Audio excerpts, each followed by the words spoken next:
Bonjour à tous, donc bienvenue dans ma 49e vidéo. Ça fait bien longtemps que j'avais pas posté.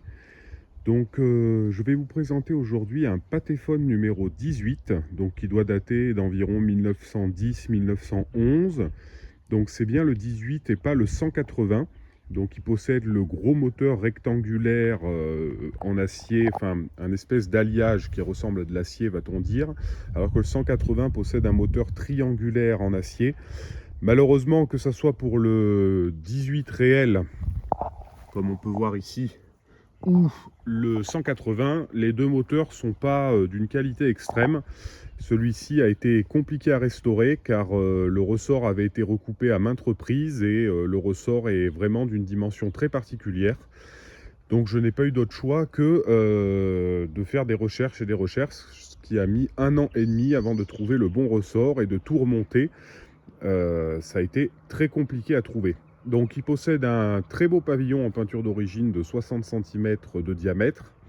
Donc il a malheureusement toujours la même maladie sur les 18, la tête des colonnettes qui ont disparu.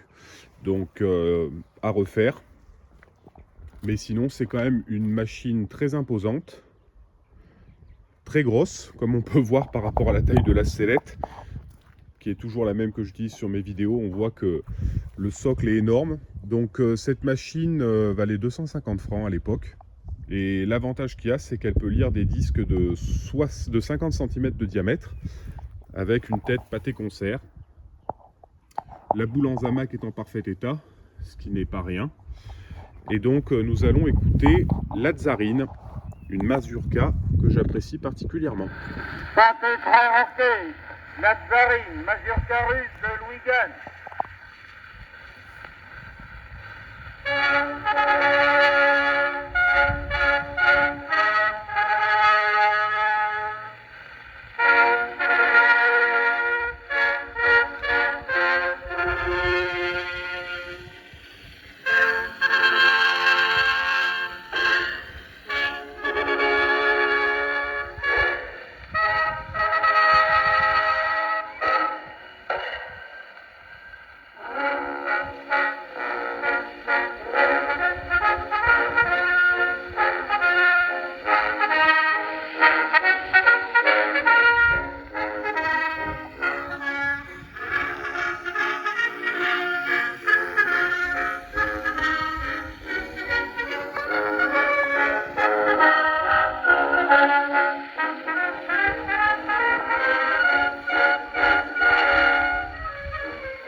Alors l'avantage de cette machine, c'est surtout que son moteur est très coupleux. Donc même avec des disques saphir très abîmés, la machine arrive à les entraîner sans problème, avec une longue longévité quand même au niveau du moteur. Et puis c'est vrai que c'est quand même une machine assez imposante, qui est relativement boudée malheureusement par les collectionneurs, mais c'est pourtant une très bonne machine, malgré le fait que les moteurs soient un peu capricieux. Voilà, j'espère que la vidéo vous a plu.